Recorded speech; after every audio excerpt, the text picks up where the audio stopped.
paragraph writing. Why is it relevant? The ability to write with clarity is still a highly valued skill. On any given day, wherever you are, take a look at the people around you. What are they doing? Likely sending text messages or texting, as you contemporaries like to call it. Yes, I know hammering your thumbs against a screen to type acronyms hardly qualifies as writing. However, as concise and informal as text language may be, it is still writing. And the aim is still clear communication.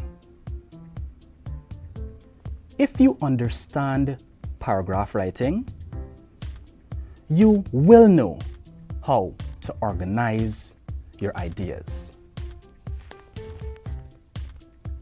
This practice will bring clarity to your writing, whatever form it may take. Lastly,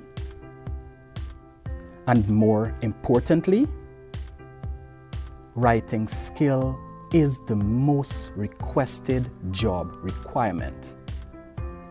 And this stretches across all industries, including engineering. Ergo, knowing how to write strong paragraph is an all-round win.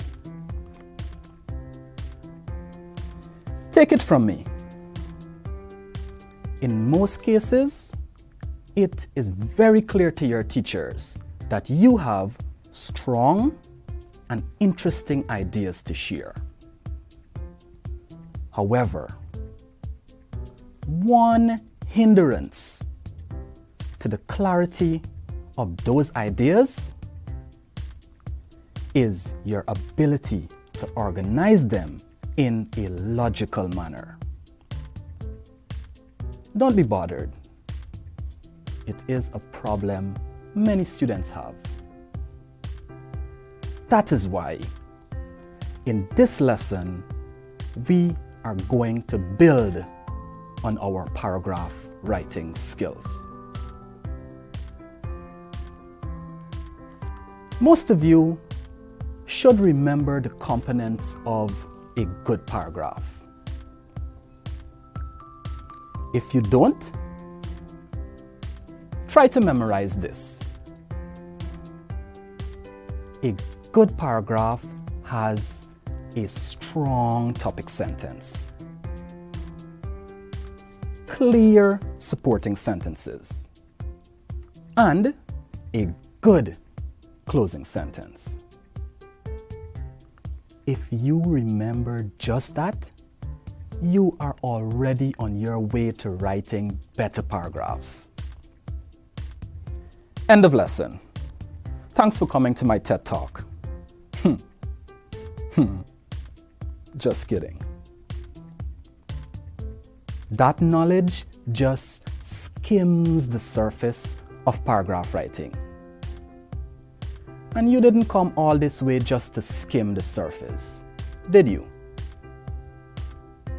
Well, put on your wetsuits and let's dive in. In this lesson, we will review the definition of a paragraph, identify parts of a paragraph, and we will examine examples of paragraphs following some key guidelines. A simple and helpful definition to keep in mind is that a paragraph is a group of sentences developing one main idea. To help you to better appreciate this, imagine arguing with someone who keeps jumping from topic to topic. Not fair or fun, right? And what does you being on your phone have to do with anything? Distracting, right? What am I talking about? To maintain structure and clarity, all of the details in a paragraph must be related to the main idea. All of these ideas must be expressed clearly before moving to another paragraph.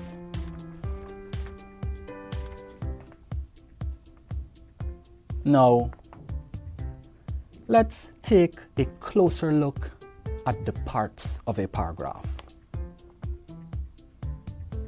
There are three main parts of a paragraph you will be expected to master in order to produce quality writing. Those parts are the topic sentence, supporting sentences, and the concluding sentence. The topic should always be stated in one sentence. Once done, this sentence is called the topic sentence, which, as you know, is the most important sentence in a paragraph. The rest of the paragraph consists of sentences that develop or explain the main idea. The last of which is the concluding sentence, which brings together the details or ideas presented. All right, let's do some reading. Let's read 2 paragraphs and identify how the main ideas are supported by details in the form of examples and illustrations. The main problem with garbage is the harm it does to our environment. Solid waste is sometimes blown by heavy winds. The fetid odor and stench it gives off is unhealthy. Garbage dumps are infested with rats, insects, and vultures searching for food.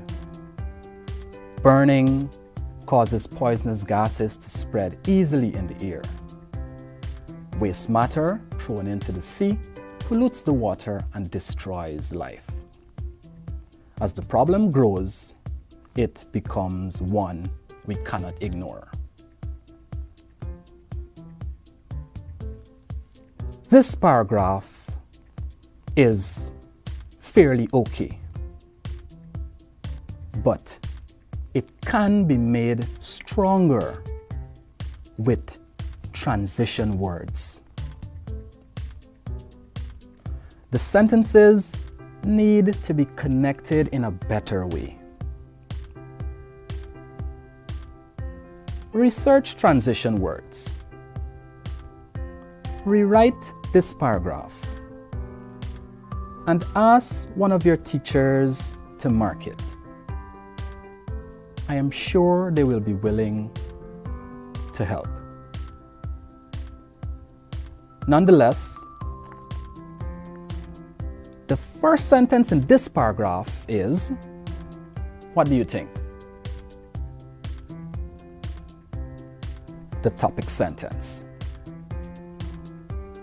The single main idea in this topic sentence is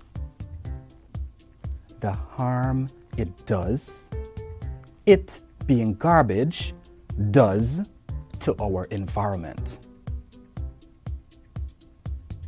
Details such as blown by heavy winds, fetid odor and stench, infested with rats, insects, vultures, and more, all develop or explain the main idea by showing the harm garbage does to the environment. The last sentence, which is the closing sentence, brings together the details by highlighting that it is a problem that cannot be ignored.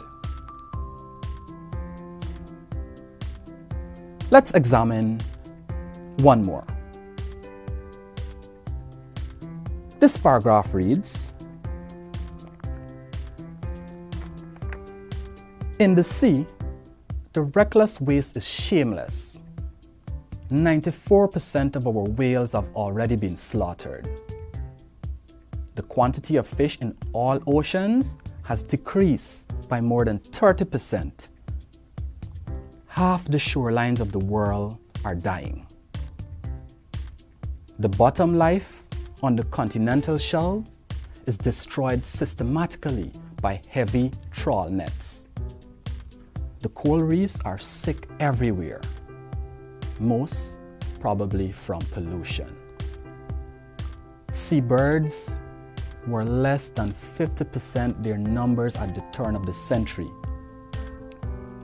The last true penguin in the Arctic was killed in 1948.